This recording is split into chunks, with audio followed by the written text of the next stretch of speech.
guys, i-share ko lang sa inyo yung aking golden photos. Nakat ko na ito before at ito na nga, lumalago naman siya kaya naisipan kong ikat at iripat para meron na naman tayong stock if ever man may bumili or manghingi na friend natin.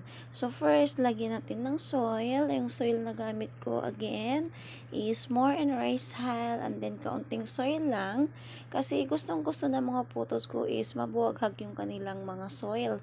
Basta guys, kapag gamit natin is rice hull, diligan natin lagi kasi si Golden Photos, ang gusto nila is ma-moist yung kanilang potting mix.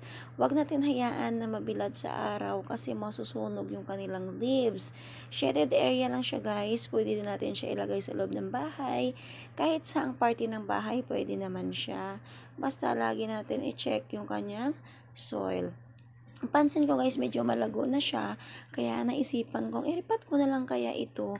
At isa pa lang ito, naglalagay ako ng pole kasi nga nakakatulong yung coco pole para lumaki lalo yung kanilang dahon at mayroong silang tracing paakyat doon sa pole. Mas gusto ko yung naka-pole kaysa naman naka-trailing lang. Thank you for watching everyone.